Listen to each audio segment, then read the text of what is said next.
Logo após então você ter os dados, né, de sensores, etc.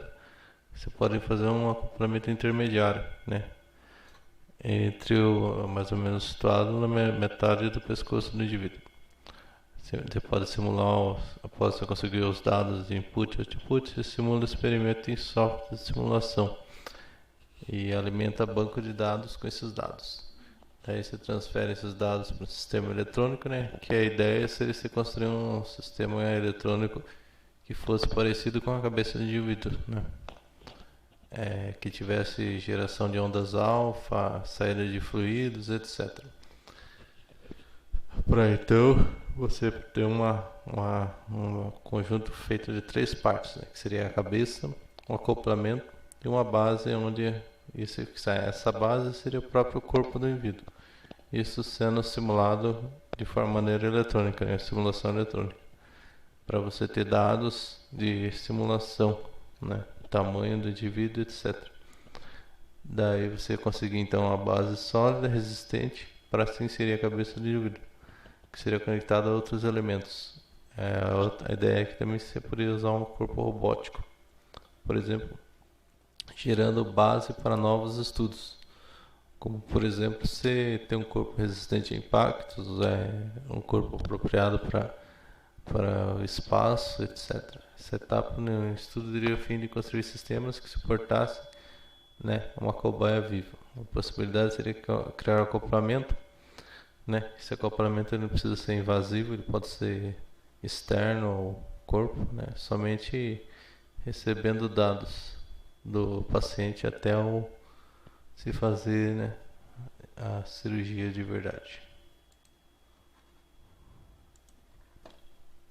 Aqui já está falando, né, desse dispositivo, um aparelho como se fosse uma gargantilha, que ele teria ultrassom, né, um ultrassom microcontrolado, infravermelho, para estudar a cobaia, né, porque cada indivíduo tem suas funções vitais diferentes, né, e poder adaptar para a base onde iria ficar futuramente a cabeça do indivíduo.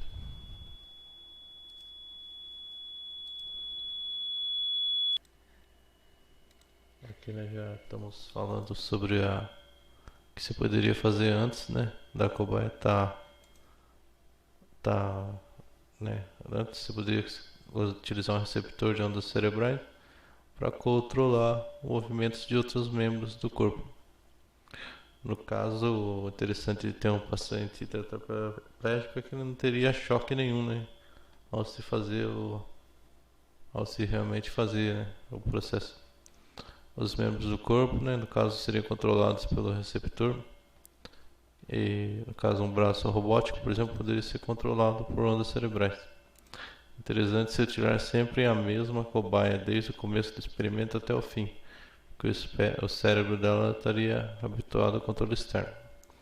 Em caso que se também pode utilizar um software de retroaprendizagem, um modelo virtual, né? Por exemplo, utilizar um rato para adaptar o leitor de ondas cerebrais, que poderia ser interno ou externo. Você pode inserir a cobaia em ambiente controlado para você variar parâmetros, né? Comida, etc. E estimulando a cobaia a controlar, né, esses inputs e outputs. Assim se geraria um aprendizado dentro da cobaia para que